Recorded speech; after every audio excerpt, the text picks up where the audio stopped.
Cavin's milk shake super திக் super tasty. Suresh, தென்சென்னையில் தற்போது பரப்புரை இறுதிக்கட்ட பரப்புரை அனல் பறக்கிறது. எந்த இடத்தில் பரப்புரை நிறைவடைகிறது? அங்குள்ள நிலவரம் என்ன?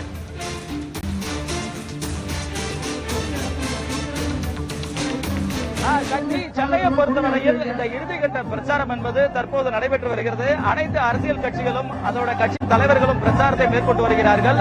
சென்னையை பொறுத்தவரையில் தமிழ்நாடு முதலமைச்சரும் திமுக தலைவருமான மு.க. ஸ்டாலின் சென்னை பெசன்ட் நகர் பகுதியில் இந்த பிரச்சாரத்தை இறுதிக்கட்ட பிரச்சாரத்தில் ஈடுபட்டு வருகிறார்.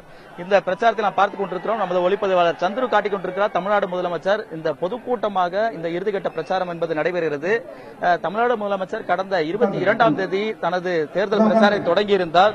தமிழகம் முழுவதும் பயணித்து ஒவ்வொரு வேட்பாளருக்கும் அவர் வாக்குகளை சேகரித்துக் கொண்டிருந்தார். கூட்டணி கட்சி வேட்பாளருக்கு உட்பட எல்லா கட்சியும் 39 தொகுதிகளுக்கும் சென்றிருந்தார். மேலும் புதுச்சேரிக்கு சென்று வாக்கு சேகரிப்பில் ஈடுபட்டார். இறுதிக்கட்ட பிரச்சாரமாக இன்று தமிழ்நாடு முதலமைச்சர் பங்கேற்கக்கூடிய இந்த பொதுக்கூட்டம் என்பது நடைபெறுகிறது.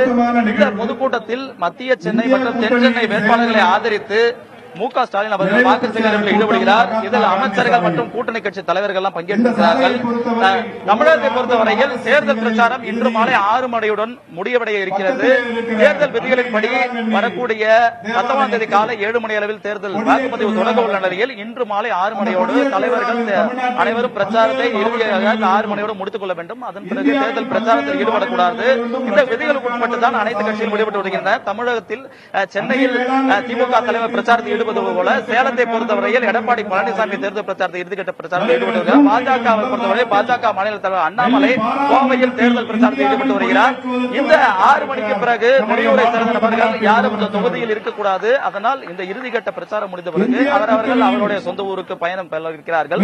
சென்னையை பொறுத்தவரையில் தேர்தல் பிரச்சாரம் கடந்த 1 மாதமாக, அதாவது தேர்தல் தேதி அறிவிக்கப்பட்டதில் இருந்து இந்த தேர்தல் பிரச்சாரம் தொடர்ந்து சூடுபிடித்துக் கொண்டிருந்தது சொல்ல வேண்டும். நேரடியாக சென்னைக்கு பிரதமரை நேரடியாக வந்து தேர்தல் பிரச்சாரத்தில் ஈடுபட்டிருந்தார். தற்போது நாம் பார்க்கிறோம் சென்னையில் தமிழ்நாடு முதலமைச்சர் தேர்தல் பிரச்சாரத்தில் ஈடுபடுகிறார். இதேபோன்று பல்வேறு தலைவர்கள், அதாவது பாஜகவுடைய தேசிய தலைவர், உள்துறை அமைச்சர் உள்ளிட்டவர்கள் தமிழகத்துக்கு பிரச்சாரத்துக்கு வந்திருந்தார்கள். காங்கிரஸ் கட்சியை பொறுத்தவரையில் அந்த கட்சியினுடைய முக்கிய தலைவர் ஒருவர் ராகுல் காந்தி வந்து பிரச்சாரத்தில் ஈடுபட்டார். மல்லிகார்ஜுன கார்கே உட்பட பலரும் வந்து பிரச்சாரத்தில் ஈடுபட்டார். தமிழகத்தை பொறுத்தவரையில் தேர்தல் களம் என்பது இந்த தென்பகுதியில் இருக்கக்கூடிய இந்த மாநிலம் முக்கியத்துவம் வாய்ந்ததாக பார்க்கப்படுகிறது. அரசியல் கட்சியினர் போட்டி போட்டுக் கொண்டு தேர்தல் பிரச்சாரத்தில் ஈடுபட்டு வந்தார்கள். இன்றுடன் இந்த தேர்தல் பிரச்சாரம் வந்து நிறைவடைய இருக்கிறது. சக்தி கடைசியாக இந்த களத்தில் திமுக பொறுத்தவரையில் எப்பொழுதும் சென்னையில் தான் தேர்தல் பிரச்சாரத்தை நிறைவு செய்யும். அந்த வகையில் தான் திமுக தலைவர் இங்கு தேர்தல் பிரச்சாரத்தை நிறைவு செய்ய வந்திருக்கார். கவின்ஸ் மில்க் ஷேக் சூப்பர் திக் சூப்பர் டேஸ்டி.